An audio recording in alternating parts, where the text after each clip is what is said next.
I just wanted to talk about the beard for a minute because it's quite something. And how long did it take you to grow it, first of all? It was 6 months, and then I think I had it for an additional year after that. Mm-hmm. And how did people treat you? No, that's not what it was during the movie, right? That's cleaned up. No, that was it. Oh, really? Well, then it didn't look like that in the movie.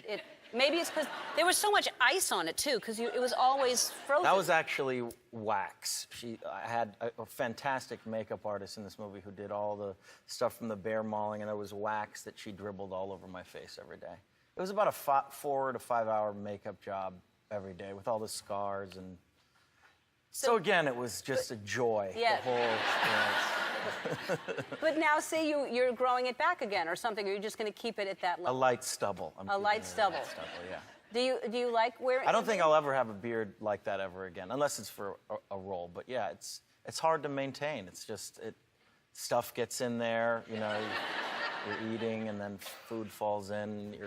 Right. And you have to shampoo it, right? You have to shampoo it, yeah. And do you put conditioner in it? I did. Because you want it to be soft. You do want it to be soft, otherwise it gets like a Brillo pad. And can you? Yes. And who wants to feel that? And so when you have food in it, can you tell? Oh, it's very visible, yeah. I mean, no, but if you don't have a mirror, sometimes do you feel like you've walked around and there's been food in your beard? Well, if you have good enough friends, they notify you if you have mustard on your beard or something like that. They let you know. All right, just checking. So you've always been like a daredevil, but you've done, I think I've talked to you about, you swim with sharks, or you have. Yeah. And you jump out of an airplane. Yeah.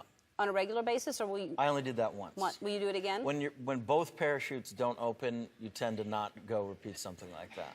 Yeah. What are you talking about? Well, then how'd you get down? I jumped out of the airplane, and then my first chute didn't open. It's tandem, so somebody's on your back. They cut that line. We started free falling towards Earth, and that's when you get the 8x10 glossies of your whole life flashing before your eyes. And then the second one was tangled as well, and I saw my friends sort of popping off with their parachutes, and I'm still plummeting towards planet Earth. And then that was tangled for about a good, 20, 30 seconds. And then he untangled it. And then he told me, oh, you're probably going to break your legs now because we're going too fast. So it was one of the worst experiences of my life, and I'll never do it again. And did you break your legs? I did not break my legs. Wow, so he's whispering in your ear, or yelling in your... He was screaming. Screaming in your... You're going to break your legs. You're going to break your legs. What? I can't hear you!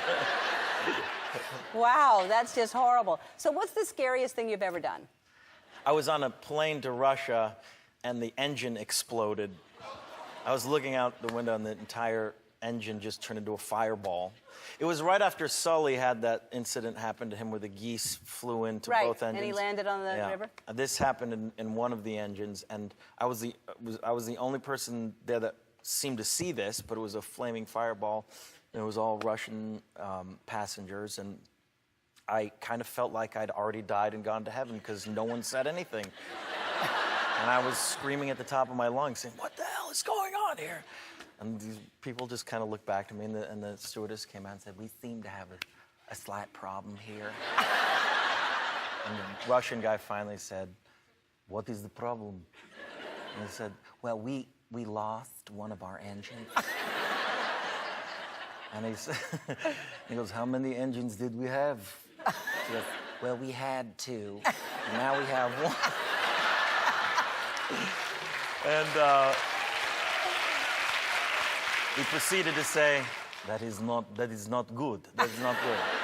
And we basically dumped fuel for 45 minutes and did an emergency landing, and all our tires exploded, and there was 100 different ambulances there, and it was on CNN, and that was another bummer. Wow. Oh, my God. That's incredible. I feel like I should write a book now. Yeah, well, no, I'm going to write it.